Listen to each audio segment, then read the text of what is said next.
नमस्कार। चलिए आज बात करते हैं पश्चिम बंगाल की, एक ऐसी जगह जिसे भारत का सांस्कृतिक दिल और बौद्धिक पालना भी कहा जाता है। तो सबसे पहले एक बहुत ही दिलचस्प सवाल कि भाई ये भारत के पूर्व में है तो फिर इसका नाम पश्चिम बंगाल क्यों है?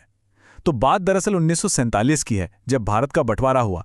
उस वक्त बंगाल प्रांत का जो पश्चिमी हिस्सा था वो भारत में रह गया और पूर्वी हिस्सा चला गया पाकिस्तान के पास, जो आज बांग्लादेश है। बस वहीं से इसका नाम पड़ा पश्चिम बंगाल।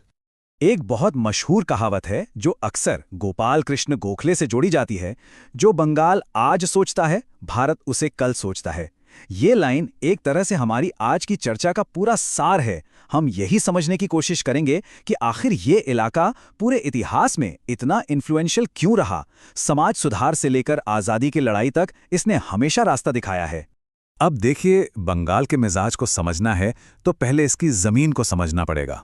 इसकी ज्योग्राफी इतनी कमाल की है, इतनी डाइवर्स कि ये अपने आप में एक छोटा मोटा देश जैसा लगता है। एक तरफ बर्फीले पहाड़ हैं तो दूसरी तरफ घने मैंग्रोव जंगल। आप सोच कर देखिए, ये भारत का अकेला ऐसा राज्य है जो उत्तर में सीधा हिमालय की चोटियों से शुरू होता है और दक्षिण में बंगाल की खाड़ी तक जाता है, जहां दुनिया का सबसे बड़ा मैंग्रोव डेल्टा है, सुंदरबन। और हाँ, यही तो है शानदार रॉयल बंगाल टाइगर का घर। और इस पूरे लैंडस्केप को जान देती हैं यहाँ की नदियाँ।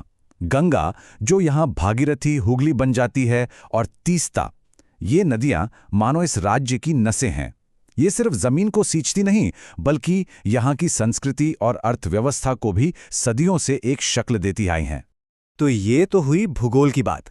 अब जरा इतिहास के पन्नों को पलटते हैं और देखते हैं कि कैसे बंगाल हमेशा से उन घटनाओं का सेंटर रहा है जिन्होंने पूरे भारतीय उपमहाद्वीप की किस्मत तय की। ये जो टाइमलाइन है, ये हमें कुछ बहुत ज़रूरी पड़ावों पर ले जाती है। 1757 में प्लासी की लड़ाई हुई, जिसने भारत में ब्रिटिश राज की नींव रखी। फिर 19वीं सदी में बंगाल पुनर्जागरण हुआ। 1905 में बंगाल का विभाजन और फिर 1947 में आज़ादी, जिससे बना आज का पश्चिम बंगाल। देखिए, बंगाल पुनर्जागरण कोई मामूली राजनीतिक आंदोलन नहीं था। ये एक बहुत गहरी बौद्धिक और सामाजिक चेतना थी। राजा राम मोहन राय और ईश्वर चंद्र विद्यासागर जैसे दिग्गजों ने सती प्रथा जैसी कुरीतियों को खत्म करने की आवाज उठाई और समाज को हमेशा के लिए बदल कर रख दिया। तो विचारों और बहस की इसी जमीन से एक ऐसा अनोखा कल्चरल लैंडस्केप तैयार हुआ जो आज भी बंगाल की सबसे बड़ी पहचान है।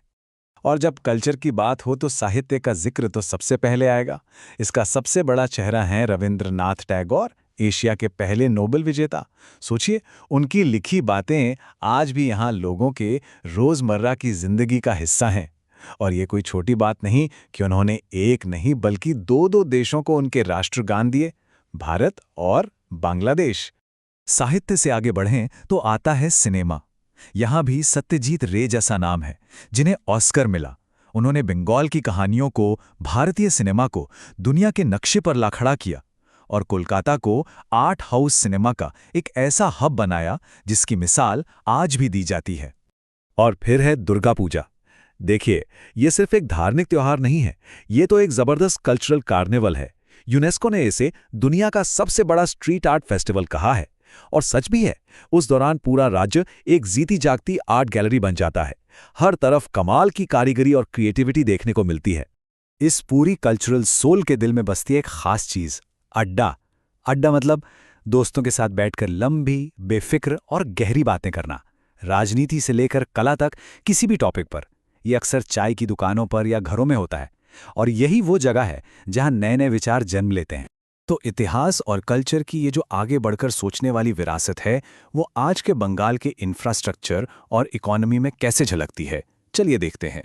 कोलकाता की एक और खासियत है, इसने पब्लिक ट्रांसपोर्ट में हमेशा देश को रास्ता दिखाया है। भारत की पहली ट्रैम यहीं चली, देश की पहली मेट्रो रेल भी यहीं शुरू हुई, और अब 2024 में देश की पहली अंडर वाटर मेट्रो भी यहीं है। इनोवेशन के साथ साथ बंगाल जमीन से भी जुड़ा हुआ है। ये एक एग्रीकल्चरल पावर हाउस है। चावल के उत्पादन में देश में सबसे आगे, और जूट, जिसे गोल्डन फाइबर कहते हैं, उसका तो ये सबसे बड़ा उत्पादक है। यहाँ की औद्योगिक जड़ें भी बहुत पुरानी हैं।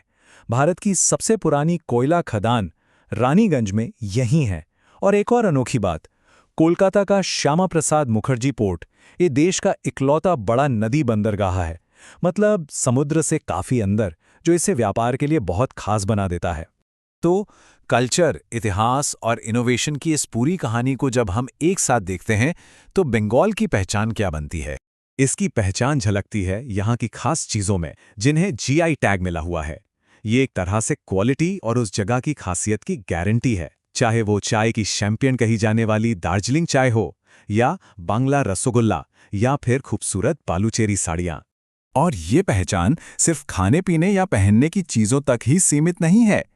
विष्णुपुर के मशहूर टेराकोटा मंदिर हों या छाओ मास्क डांस, बंगाल की कला और संस्कृति को दुनिया भर में यूनेस्को तक ने सराहा और सहेजा है।